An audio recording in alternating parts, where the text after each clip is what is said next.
వాళ్ళ ఇంటి పక్కన ఇల్లు దొరికింది. అట్లయినా వీడు మ్యారేజ్ అవటం కానీ తర్వాత బాబు పుట్టం కానీ స్కూల్కి వెళ్ళినప్పుడు బాబుని ఆవిడ లేట్గా వచ్చినా కానీ వాడిని జోబట్టి నిద్రపుచ్చిన వాడు దుయ్యాలు ఊపితేనే కానీ నిద్రపోయేవాడు. అట్లా అందరూ కూడా వాళ్ళ అమ్మగారు మేము అందరం కలిసి అలా చేసేవాళ్ళం చిన్నప్పుడు ఆడుకునేటప్పుడు. ఇంకా తర్వాత అప్పుడు మేము గొల్లపల్లి తర్వాత ఆతుకూరు తర్వాత మళ్ళీ వేరే మారారు. మళ్ళీ చివరికి మళ్ళీ నేను యువతలకు వచ్చినప్పుడు మళ్ళీ ఆవిడకి ఆతుకూరు కూడా వచ్చారనమాట. ఆ విధంగా వాళ్ళ మాకు ఫ్యామిలీ ఫ్రెండ్స్ అనమాట.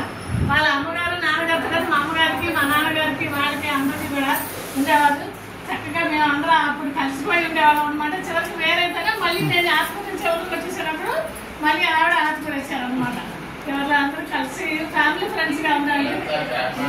చక్కగా పనులు వెలుగులు చేసినందుకు ఆయుర ఆరోగ్యాలతో భగవంతుడు ఇచ్చారు. ఇప్పుడు కూడా ఆయుర ఆరోగ్యాలతో ఉండాలని ఇంకా ఇప్పటి వరకు ఉద్యోగ ధర్మాన్ని కర్తవ్యాన్ని నిర్వర్తించారు.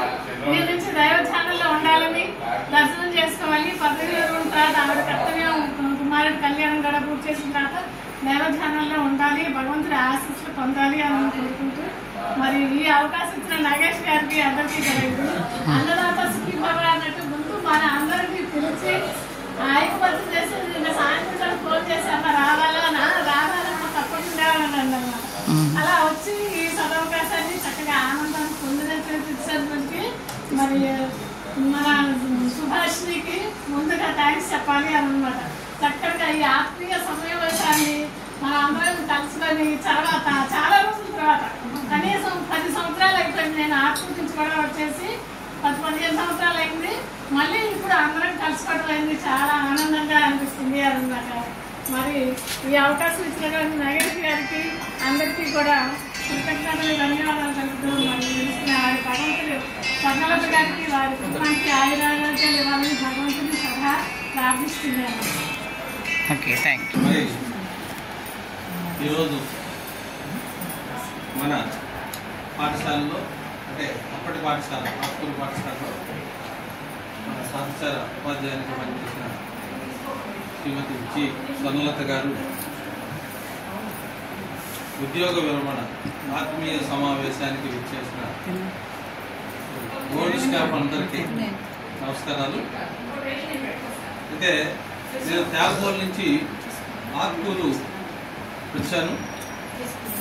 ఇప్పుడు ఆ రోజు నేను ఫస్ట్ అసిస్టెంట్గా వచ్చాను. ఆ రోజు అక్కడికి అయితే జూన్లో వచ్చాను కానీ మళ్ళా ప్రమోషన్ మీద 2011లో జగపేట బాయ్స్ స్కూల్కి వెళ్ళిపోయాను. ఆత్కూరు స్టాఫ్తో నాకు అంటే అనుబంధం చాలా తక్కువ. 2 సంవత్సరాలే 2 సంవత్సరాల 3 నెలలు 2 నెలలు ఉందంటే. ఆ తర్వాత జగపేట బాయ్స్ తర్వాత ప్రాజెక్ట్ తర్వాత రకరకాల ఉద్యోగాలు జరిగింది. ఏమండి నేను మాట్లాడుతున్నామని చెప్పేసి మీరు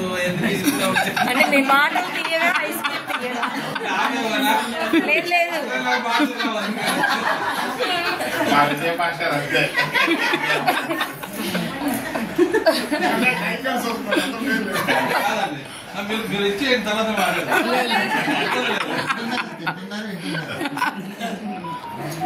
ఓకే అండి. మరి ఆత్కూరులో నేను 2 సంవత్సరాలు పనిచేసినప్పటికీ తర్వాత మేడం గారు ఎప్పుడు కూడా టచ్ లోనే ఉండేవాళ్ళు. నాకు ఏదో ఒకటి 10th క్లాస్ అట్లాగే మేడం గారి ఇంటికి చాలాసార్లు వెళ్ళాను నేను. ఏదో రకరకాల కారణాలతో చాలా ఆప్యాయంగా రిసీవ్ చేసుకునేవాళ్ళు.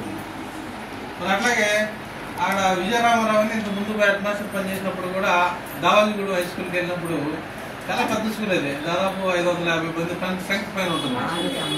ఏమండి ఇప్పుడు ప్రజెంట్ 600. అయితే ఆ అన్నిటికి కూడా మిడ్ డే మీల్స్ లెక్క చూసేవాళ్ళు అంట. ఇక అదొక వంటర్ అనమాట. ఎందుకంటే మిడ్ డే మీల్స్ లెక్క చూడటం అనేది ఒక ఛాలెంజింగ్. ఆత్కూరులో పనిచేసినప్పుడు అప్పుడు వేరు సిస్టమ్ వేరేది. అప్పుడు యోధులు అంట ఇప్పుడు పనికిరారండి. ఇప్పుడు ఉన్న సిచ్యువేషన్లో బయోమెట్రిక్ 9 గంటలు పడిపోతే షోకాజ్ నోటీస్ వస్తుంది. లేదా ఆడు ఫోన్ చేస్తారు, ఈడు ఫోన్ చేస్తారు. వెళ్ళేటప్పుడు బయోమెట్రిక్ అయిపోతే ముందులేసిన ఫోన్ వస్తుంది, లేట్గా వేయకపోయినా ఫోన్ వస్తుంది. అట్లాగే ప్రతిదీ కూడా ఆన్లైన్. అయితే ఇప్పుడు పరిస్థితి ఏంటంటే గాడిద గంధపు చెక్కలు మోసినట్టుంది వాతావరణం అంతా. అంటే గంధపు చెక్కల సువాసన గాడిద ముక్కు పొడాలకు అందుతుంది కానీ బరువు వల్ల పీల్చలేకపోతుందంట. అలా ఉంది వాతావరణం ఇప్పుడు అందరూ. అలాగే అంటే ఆ ఎక్సలెన్స్ అనేది ఇప్పుడు ఉంది అందరిలో. అప్పుడు కన్నా ఇంకా అడ్వాన్స్డ్ ఉండాలి టెక్నాలజీ పరంగా. అయినప్పటికీ ఏంటంటే ఒక రకమైన రెస్ట్లెస్నెస్ జరుగుతుంది ఇక్కడ. అయితే ఎనిగా ఏదైనా ఉద్యోగ ధర్మం మరి ప్రభుత్వం నిర్దేశించిన దీని ప్రకారం నమస్తే సార్. నమస్తే సార్. అందరూ కూడా చేయాలి కాబట్టి తప్పట్లేదు. అయితే ఆ రోజు అంటే ఏదో టైంలో వెసులుబాటు ఉండేది. కనీసం ఏంటని మాట్లాడుకుని ఏంటమ్మా ఎవరైనా టీచర్ కొద్దిగా నల్లగా కనపడినా ఏంటమ్మా అని అడగడానికి అవకాశం ఉండేది. ఈ రోజు అడగడానికి కూడా అవకాశం లేదు. అసలు అంతా బిజీలు అయిపోయింది. కాబట్టి ఏంటంటే ఆ రోజు ఆత్మీయతలు ఈ రోజు కొద్దిగా యాంత్రిక జీవనం వల్ల మానవ సంబంధాలు దూరం అయినాయి అని నాకు అనిపిస్తుంది. Correct master. యాంత్రిక జీవనం ఇప్పుడంతా కూడా అయినప్పటికీ అందరినీ గుర్తుపెట్టుకుని మరి స్వర్ణలత గారు మన స్టాఫ్ అందరినీ మొట్టమొదటిసారి కలిపినందుకు ఒకసారి కట్టాల దొరుకుతూ మరి ఎంతమంది ఒకేసారి మీట్ అవటం అనేది ఈ 10 సంవత్సరాల్లో నేను ఎప్పుడు చూడాల. ఎవరో ఒకరు మిస్ అవుతూ ఉండేవాళ్ళు. నాకు తెలిసి అందరూ ఆల్మోస్ట్ అందరూ వచ్చేసారు. నేను రాలా అందుకని అంటున్నారండి. కాబట్టి ఏంటంటే చాలా మేడం గారి యొక్క మంచి మనసుకి అదే ఉదాహరణ.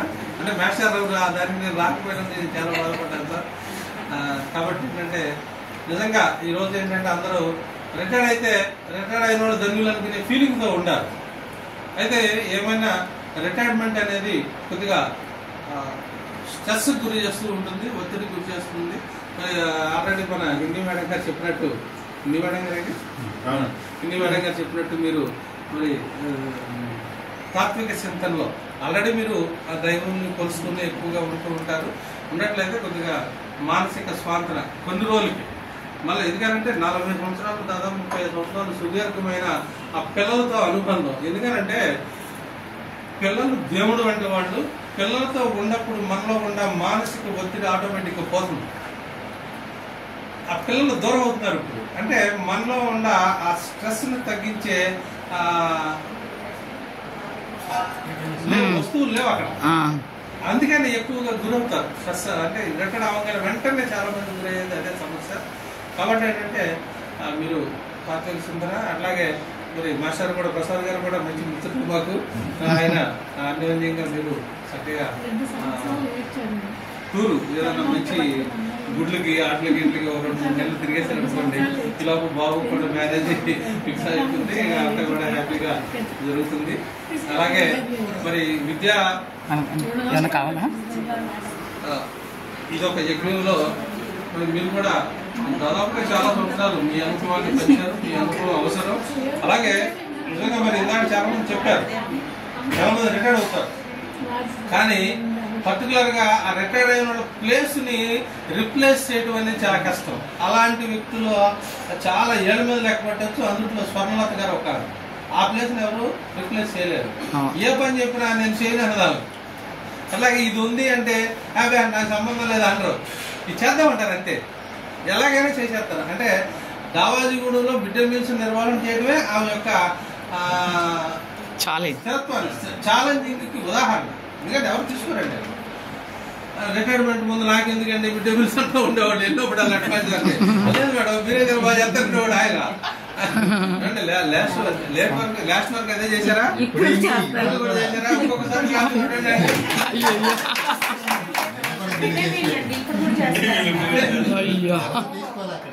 అందుకంటున్నారండి. అంటే మీ యొక్క దృఢమైన ఛాలెంజింగ్ చిత్తానికి అదొక ఉదాహరణ అండి. నిజంగా అదే వచ్చుతనగా మనం మాట్లాడుకోవాల్సింది. అలాగే మరి రిటైర్మెంట్ తర్వాత మరి మీకు మంచి జరగాలని, మంచి ఆయురారోగ్యాలతో ఉండాలని, అలాగే మళ్ళా ఇంకోసారి మరి మీ బాబు మ్యారేజ్ అందరం ఇలా కలవాలని కోరుకుంటున్నాం. మరి ఆత్మీయ సమావేశంలో మాట్లాడడానికి అవకాశం ఇచ్చిన మీ అందరికీ ధన్యవాదాలు. Thank you very much.